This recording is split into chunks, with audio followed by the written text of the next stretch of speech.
एक बार राजा भोज के दरबार में एक सवाल उठा कि ऐसा कौन सा कुआं है जिसमें गिरने के बाद आदमी बाहर नहीं निकल पाता। इस प्रश्न का उत्तर कोई नहीं दे पाया।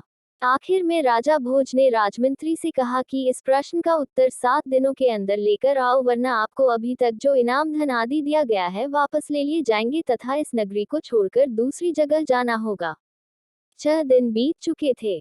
राजमंत्री को जवाब नहीं मिला। निराश होकर वह जंगल की तरफ गया। वहां उसकी भेंट एक गर्रिये से हुई। गर्रिये ने पूछा, आप तो राजमंत्री हैं, राजा के दुलारे हो, फिर चेहरे पर इतनी उदासी क्यों?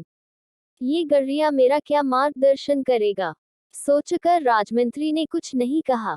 इस पर गर्रिये ने पुनः उदासी का कारण पूछते हुए कहा, राजमंत्री जी, हम भी सत्संगी हैं, हो सकता है आपके प्रश्न का जवाब मेरे पास हो, अतः नहीं संकोच कहिए। राजमंत्री ने प्रश्न बता दिया और कहा कि अगर कल तक प्रश्न का जवाब नहीं मिला तो राजा नगर से निकाल देगा। गर्रिया बोला, मेरे पास पारस है, उससे खूब सोना बनाओ। एक भोज क्या लाखों भोज तेरे पीछे घूमेंगे, बस पारस देने से पहले मेरी एक शर्त माननी होगी कि तुझे मेरा चेला बनना पड़ेगा। राजमंत्री के अंदर पहले तो अहंकार जागा कि 2 कौड़ी के गर्रिये का चेला बनूं, लेकिन स्वार्थ पूर्ति हेतु चेला बनने के लिए तैयार हो गया। गर्रिया बोला, पहले भेड़ का दूध पियो फिर चेले बनो। राजमंत्री ने कहा कि यदि मंत्री भेड़ का दूध पिएगा तो उसकी बुद्धि मारी जाएगी। मैं दूध नहीं पीऊंगा। तो जाओ, मैं पारस नहीं दूंगा, गर्रिया बोला। राजमंत्री बोला, ठीक है, दूध पीने को तैयार हूँ, आगे क्या करना है? गर्रिया बोला, अब तो पहले मैं दूध को जूठा करूंगा, फिर तुम्हें पीना पड़ेगा।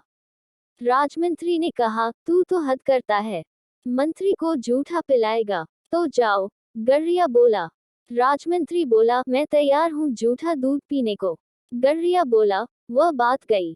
अब तो सामने जो मरे हुए इंसान की खोपड़ी का कंकाल पड़ा है, उसमें मैं दूध दोहूंगा, उसको जूठा करूं, तब मिलेगा पारस, नहीं तो अपना रास्ता लीजिए।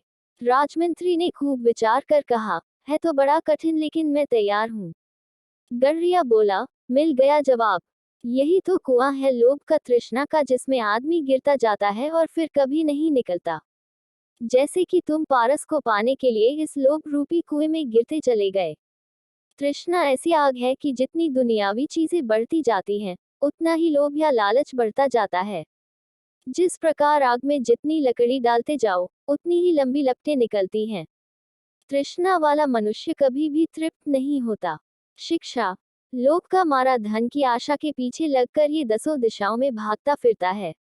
सुख की खातिर यह बहुत दुख उठाता फिरता है। हर एक आदमी की चाकरी करता फिरता है। जिस प्रकार कुत्ता घर घर भागा फिरता है, ये भी धन के लोभ की खातिर भटकता फिरता है और परमात्मा की सुध ही भुला दी है।